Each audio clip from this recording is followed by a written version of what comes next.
Today we're turning to the non-bender combatants in the world of Avatar. Though they don't have control over an element, their tech know-how, combat skills, and impressive boomerang work makes them forces to be reckoned with. What's up, guys? I'm Kris Carr. Today I'm giving you my personal rankings for the non-benders in the world of Avatar. Instead of asking Nerdwire fans to donate to our Patreon, I want to encourage you to make a donation to Black Lives Matter, or another Black organization. It would be a waste of this platform not to advocate for the Black community, and I hope you'll join us in giving what you can. Any support you can give will go a long way. No act of empathy is too small. Thanks in advance for your donations and your time. Stay safe out there.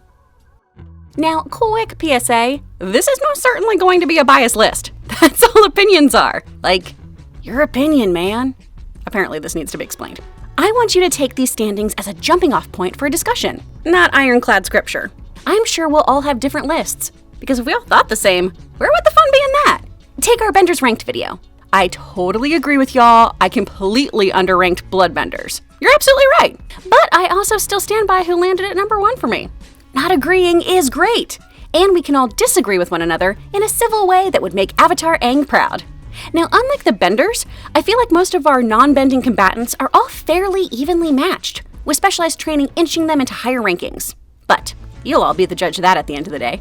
With all of that out of the way, let's move on to these non-bender combatants. Kicking things off at number 15 is Asami. Unlike some of our other inventors or innovators like Varric, Hiroshi, the mechanic, or Zhu Li, who participate in fights from inside mechs or on the sidelines producing and using tech, Asami gets into quite a bit of hand-to-hand combat in Legend of Korra. Those other characters are great, but let's save them for a tech off, huh? Legend of Korra showed us that bending could be pushed to make rare techniques like lightning bending more commonplace, and harnessing and using that electricity, plus all the other Fire Nation tech, made it possible to usher in an industrial revolution. Even if you weren't a bender, you could get yourself some really cool tech to equal the odds in a fight. Armed with a taser glove and those self-defense classes from her dad, Asami rarely needed saving from her bender friends. She definitely could hold her own in a fight, but I don't think she packed as many punches or utilized as many other techniques as we're going to see from other people on this list. Number 14, Jett and his Freedom Fighters. While Asami had self-defense classes, without any formal training, Jett managed to maintain a reputation as one heck of a fighter, becoming one of the Fire Nation's most wanted terrorists.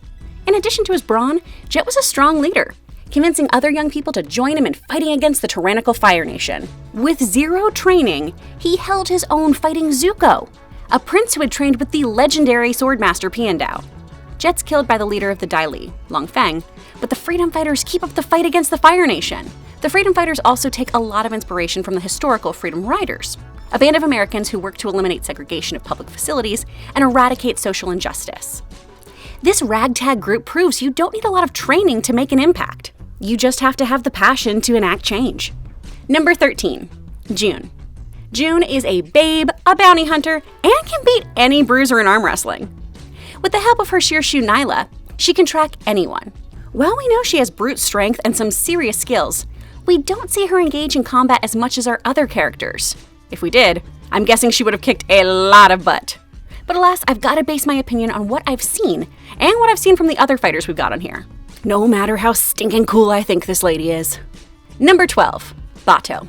Batu of the Southern Water Tribe grew up with Katara and Sokka's father, Hakoda, who he remained close friends with, even acting as a father figure to his children by taking them ice dodging, a rite of passage within the Water Tribe. Acknowledging our young heroes as capable adults was massive for Team Avatar's morale, especially Sokka's. This would help give him the confidence to continue taking decisive action in tense situations. Batu was part of the invasion force that attacked the Fire Nation capital on the Day of the Black Sun, and showed expert leadership skills when he had to take over during the attack. Unfortunately, he, along with the rest of the invaders, were taken prisoner and sent to Capital City Prison until their release at the end of the 100-Year War. I think it's the mark of a great leader to instill confidence in others, and I believe taking the time to initiate the kids into adulthood really helped prep them for what was to come, and basically helped them become better fighters than he. Number 11, Hakoda. Despite not formally being the Southern Water Tribe's chief, Hakoda was a well-respected and accepted leader against the Fire Nation in the 100-Year War. He was known for his determination and bravery, but also was incredibly ingenuitive. Much of Sokka's creativity can be credited to Hakoda. He could take on multiple firebenders at once, had a great mind for strategy, was an excellent sailor, weapons maker, and could even build himself an igloo. We saw his leadership and ingenuity in full effect when invading the Fire Nation's capital, and when hatching a plan to escape the Boiling Rock prison. Hakoda is definitely a strong, respectable chieftain, but I think the Youngbloods have him here. I mean, they help rescue him, execute war plans, and more. But I guess any dad would be proud to see his kids and their friends become such formidable, resourceful warriors. Number 10. Mei. Mei is Cantonese for sleeve of a robe, which may be why she hides her weapons up her sleeve. I always thought it was interesting that this girl from a well-to-do Fire Nation family was an expert knife thrower. But hey, rich kids need hobbies too. Thanks to being incredibly bored, Mei started throwing knives at her bedroom wall, a pastime that grew to give her deadly accuracy. Mei uses stilettos, small darts, to pin her opponents, rather than fatally injure them. She is wicked quick, has great reflexes, and is very nimble. We often see her leaping long distances or going over high obstacles like it ain't no thing. So with her quick moves, deadly aim, and mastery of stilettos, knives, and a retractable side dagger, I would never keep secrets from this chick if I were dating her. Whew, you are bold and brave, Zuko. Number 9. The Equalists.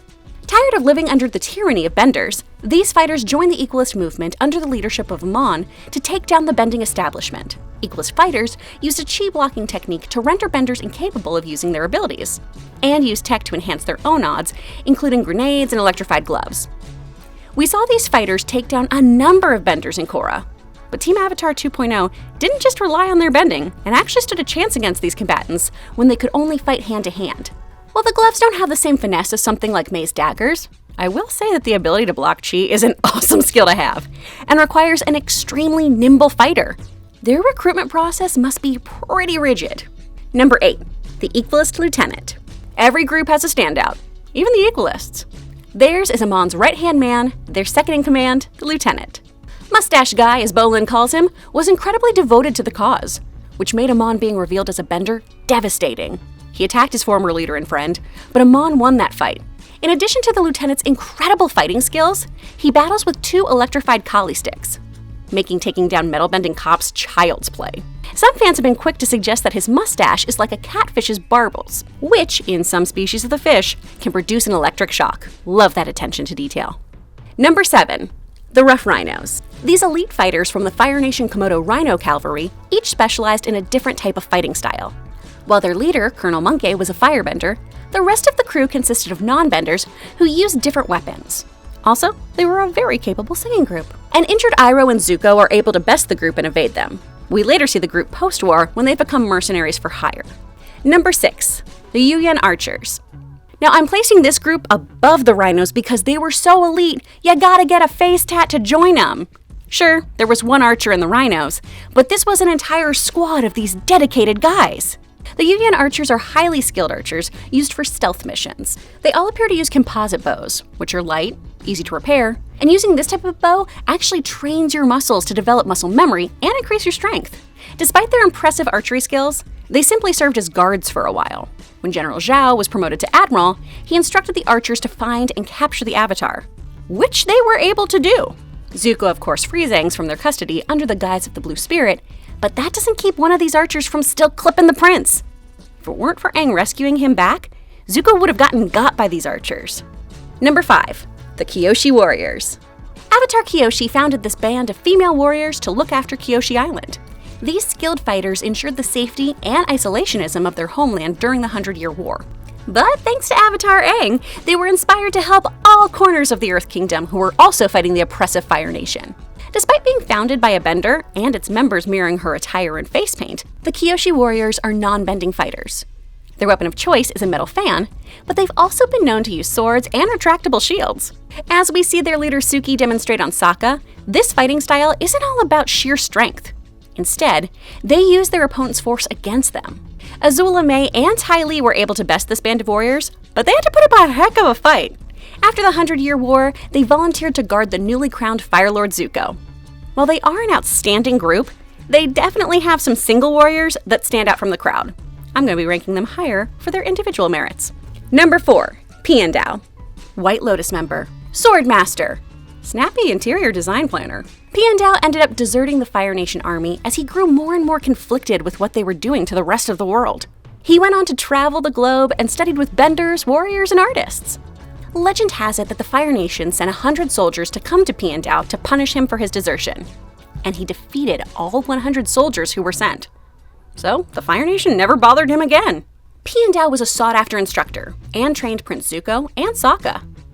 Piandao believed that the art of the sword belonged to no nation. Hence his willingness to teach worthy students regardless of their origin, and his involvement in the White Lotus. Piandao moved swiftly, and was always incredibly aware of his surroundings. Even though he was the Inigo Montoya of Avatar, Piandao recognized that his skills would one day be surpassed by one of his students. Number 3. Sokka.